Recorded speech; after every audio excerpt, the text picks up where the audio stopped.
Olá, alunos! Tudo bem, alunos do nono ano do ensino fundamental? E aí, pessoal, como é que vocês estão? Eu sou a professora Elisângela e estarei aqui com vocês na disciplina de Sociologia. Vocês já conhecem, né? Ou não? Ah, por favor, nono ano já sabe que a Sociologia faz parte do currículo do ensino fundamental 2, né? Então, gente, hoje nós vamos começar algumas aulas que vai trazer para vocês os conteúdos básicos dessa disciplina, trazendo algumas questões importantes para a formação de vocês. Então, pessoal, daqui por diante nós vamos nos ver várias vezes e nós vamos abordar assuntos que são da disciplina, trazendo uma leitura crítica sobre os conteúdos, tá certo? Então, vem comigo aqui no quadro, vamos ver qual é o assunto da aula de hoje. Olha só, pessoal, sejam bem-vindos novamente aqui à nossa disciplina de Sociologia.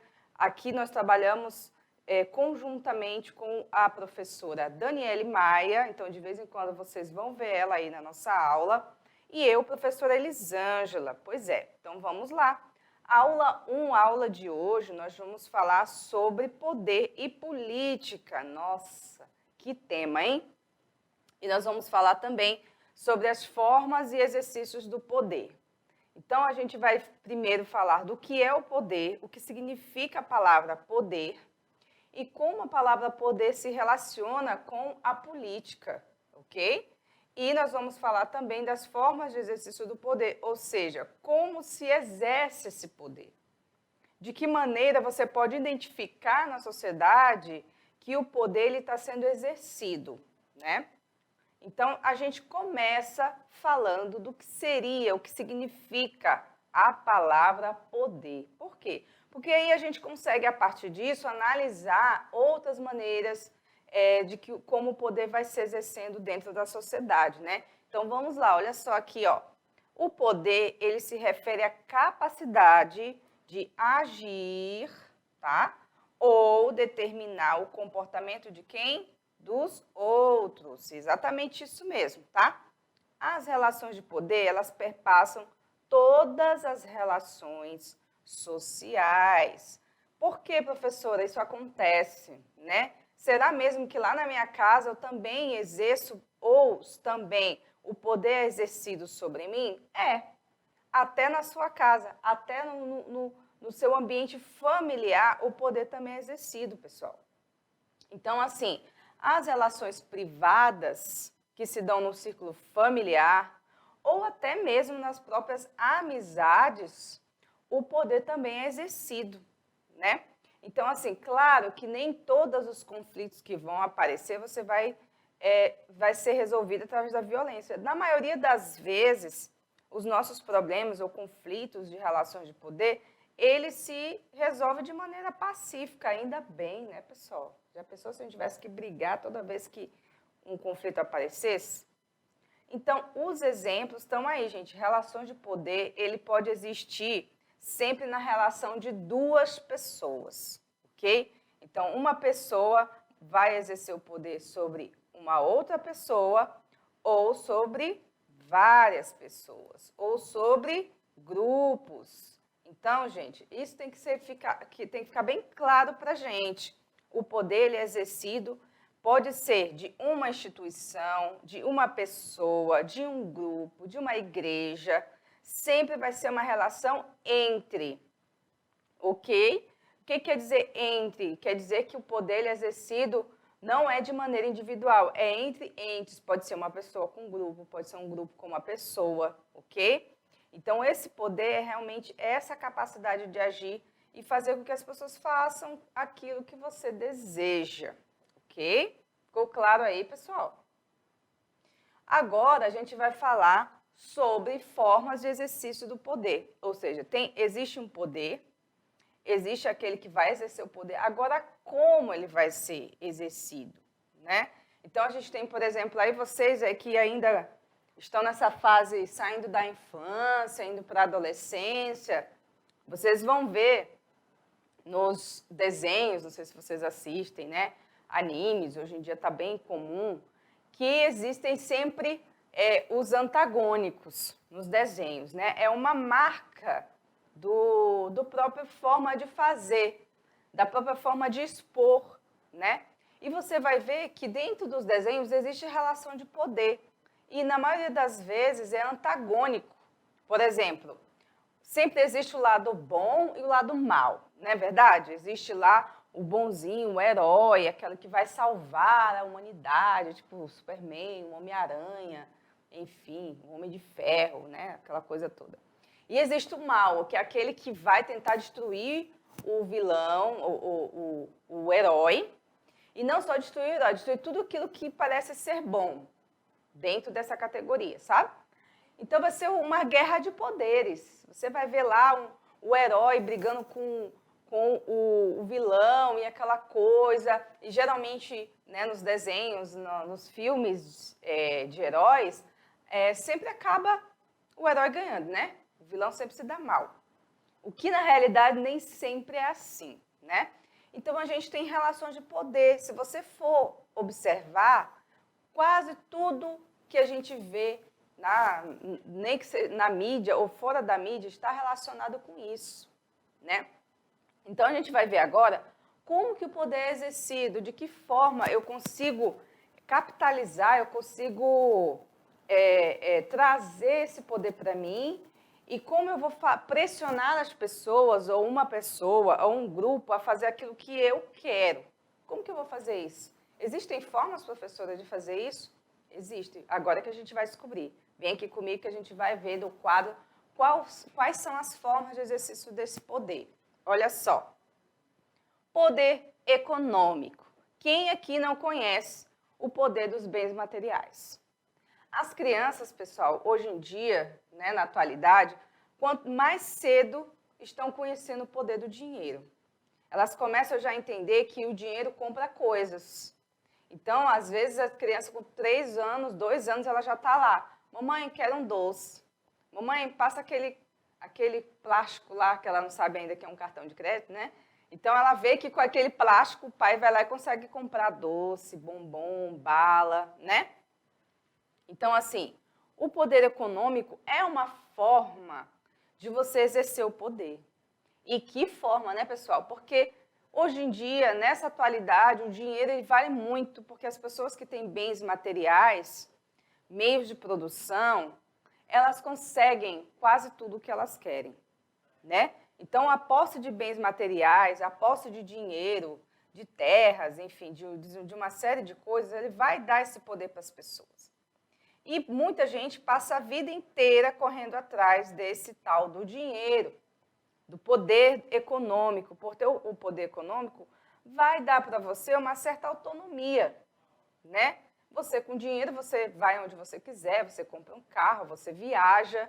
Então, essa é a ideia do poder econômico, é o poder cada vez mais atual e cada vez mais forte. É um poder valorizado, digamos assim, né? Só que nós não temos só essa forma de poder, né? O poder econômico é forte? Ele é. Ele consegue muita coisa? Consegue. Mas não é só ele. Vamos conhecer outro? O poder ideológico. Então, a gente consegue fazer tudo o que a gente quer só com dinheiro? Não, não conseguimos. Por quê? Porque às vezes a pessoa pode fazer só porque estão pagando ela. E tem uma forma de você fazer as pessoas fazerem aquilo que você quer, não só pagando, mas ela acreditando nas ideias que você quer que ela acredite. Por isso, o poder ideológico é um poder muito, muito, muito importante. Ao mesmo tempo, é um poder muito perigoso, porque se você consegue manipular as ideias e informações e influenciar o comportamento das pessoas para que elas façam aquilo que você quer, aí você consegue muita coisa. Então, assim, a gente tem, por exemplo, aqui no nosso quadro, o exemplo do poder das grandes empresas de comunicação, né? As TVs, as rádios, né? Que vão utilizar esse tempo que você fica ali, as redes sociais, né? A televisão, para manipular a sua opinião sobre as coisas. Para fazer você acreditar em coisas que você nem sempre tem aquela opinião formada, né? E quais são os grandes, as pessoas que conseguem fazer isso? Que conseguem fazer você acreditar? Elas trabalham aqui, ó, na tua ideia. Elas manipulam aquilo que você ainda não tem certeza, aquilo que você não tem leitura suficiente, aquilo que você... aquela fragilidade do seu pensamento. E através disso, ela consegue te manipular, ela consegue levar você a acreditar em coisas que você não tem certeza. Então, ela vai mostrar evidências que você vai pensar, poxa, mas deve ser verdade. Se fulano... Aí tem a questão, né? O poder o peso do teu nome, da tua instituição. Então, a ciência também utiliza disso, do poder ideológico. Claro que ela usa outras formas, né? O poder dos políticos que manipulam a tua opinião sobre as coisas. Artistas, né, de televisão, artistas de cinema, né? Nomes conhecidos, escritores. Essas pessoas elas vão utilizar do poder da fala, do poder ideológico para convencer vocês a acreditar nas suas ideias. Né? O marketing é um exemplo disso, é uma grande forma de poder ideológico que faz você comprar, você vender, você adquirir produtos, porque ela te convence que aquilo é bom para você. Por mais que aquilo não seja, você não está precisando daquele objeto, mas o marketing consegue te convencer, cara, que aquilo é bom para você. Olha só que coisa, né? Então, vamos aqui para o quadro para a gente continuar entendendo quais são as outras formas, né, de exercício do poder. Nós temos o poder político. Olha só. Então, gente, o poder político, ele também é uma forma de exercício muito poderosa, né? Como que o poder político ele pode ser exercido? Ele pode ser exercido através de instrumentos, né? De mecanismos como a legalização, a repressão policial e vai determinar a opinião e o comportamento das pessoas, né? O poder que está na mão dos políticos, porque eles com a máquina na mão conseguem fazer muita coisa, né? Coisas boas, conseguem promover políticas públicas muito boas para a sociedade, mas também conseguem fazer muita coisa errada. Então, a política, ela é uma faca de dois gumes. Ela não pode ser vista como uma coisa boa ou ruim. Ela é o que ela é, né? A política, ela vai para além das virtudes cristãs, né? Dessa virtude que a gente conhece, ela vai caminhar por lugares diferentes. Então, isso causa muita dúvida na cabeça das pessoas. Por isso, muita gente fala, eu não gosto de política, eu não quero saber de política, porque a política se vale de muitas estratégias que nem sempre são aprováveis, né? Então, quem tem o poder político, na verdade, né, os pequenos grupos ou grandes grupos, ele também vai acompanhar do poder ideológico e vai acompanhar do poder econômico, tá? Então, assim, por exemplo, o poder... e aí isso vai sendo uma hierarquia também, por exemplo. Um deputado tem um poder político menor do que um presidente da República. Ele tem poder? Ele tem, mas ele não tem um poder tão grande como um presidente que pode escolher os ministros, que pode propor mudanças na legislação, na Constituição, né, que pode promover uma série de coisas sem passar, né, por toda uma votação ou uma questão. Agora, o deputado, o vereador, o prefeito, cada um vai ter esse poder dentro da sua limitação de atuação, ok? Então, gente, fiquem ligados que é bem importante vocês entenderem isso, tá certo? Então, a gente pode exercer o poder de duas maneiras. Vamos aprender aqui? Na verdade, nós podemos exercer o poder de várias maneiras. Eu trouxe aqui para vocês para a gente entender, né, quais são os meios comuns. Então, a gente tem aqui, nós temos a forma mais comum, que é exercer pelo convencimento. Eu te convenço a fazer aquilo que eu quero, eu convenço você que aquela ação é boa, é interessante, e você acaba caindo na minha, né? E nem sempre, gente, tem a ver com enganação, não, tá? Também é uma coisa bem interessante que às vezes a gente fala de uma maneira que parece que o poder é algo ruim. Não é. Em alguns aspectos ele é muito bom, né? Então tem o poder do convencimento e tem o poder calcado no uso da força. E muitas vezes acaba sendo o uso da violência, né? Então, a gente tem aqui duas formas de exercício desse poder, ok? Então, por exemplo, você vai observar lá um jogo de futebol, né? Quem gosta de futebol aí, tem muita gente que gosta, né? Aí você vai ver que o poder ele pode ser exercido. Tá lá, você vai para o estádio, vai assistir o jogo, e você vê as pessoas se organizando, né? Calmamente convencendo de que é na torcida, a gente tem que ter respeito, a gente não pode sair batendo e empurrando as pessoas. Então, o convencimento é isso. Eu convenço você, olha, vai lá pro jogo, mas não bate no pessoal não, fica aí de boa, cara, assiste teu jogo, torce pro teu time e tal. Agora, pode acontecer das pessoas infringirem, dizer, não vou obedecer, vou fazer o que eu quero. Aí vem a repressão, a polícia. Chama a polícia, por quê? Porque o time, a torcida começou a empurrar o outro e bater. A polícia vai chegar lá conversando e, pessoal, tudo bem? Olha, eu gostaria que vocês não empurrassem um ao outro, por favor. Não, a polícia vai chegar lá empurrando também. Sai daqui, separa, tira briga, não sei o que lá. Entendeu? Por quê? Porque o uso do convencimento não deu certo. Então, a polícia vai por quê? Para reprimir. Entendeu? Então, existem duas formas de exercício do poder. Quando acaba o poder do diálogo, quando acaba o poder do convencimento, vem o poder da força. E o poder da força, na maioria das vezes, é violento, né? Por isso que às vezes a gente fica chocada. Ai, mas como é que pode isso acontecer? Porque acabou o diálogo.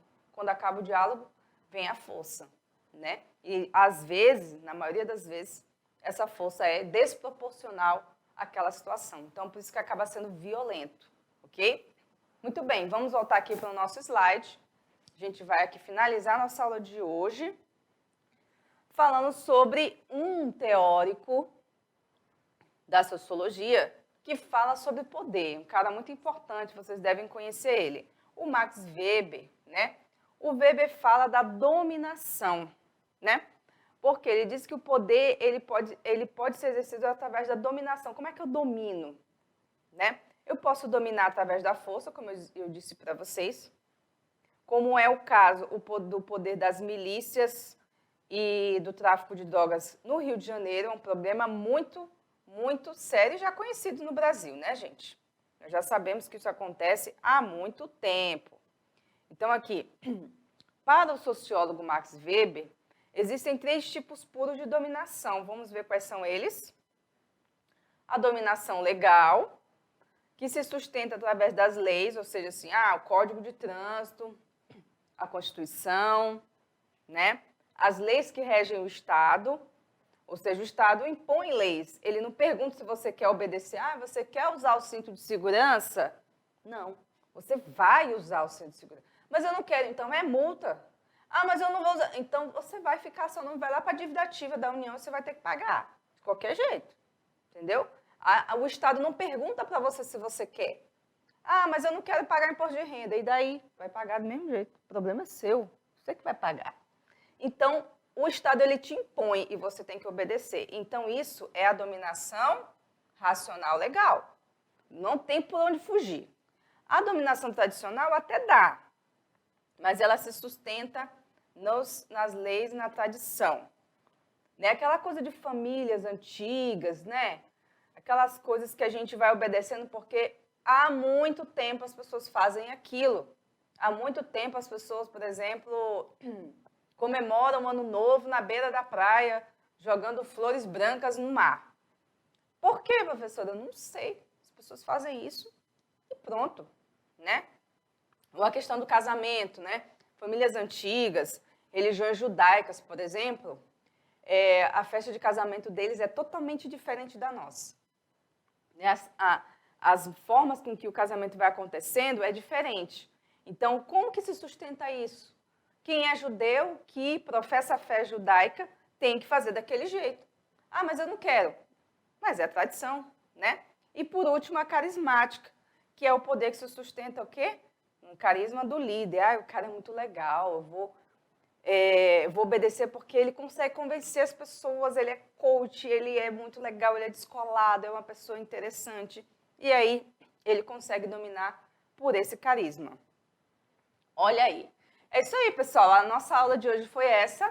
Espero que vocês tenham gostado, que a gente tenha entendido melhor sobre a questão do poder. E a aula vai continuar. Daqui a pouco a gente vai falar sobre outros assuntos, tá bom? Fica comigo e a aula continua.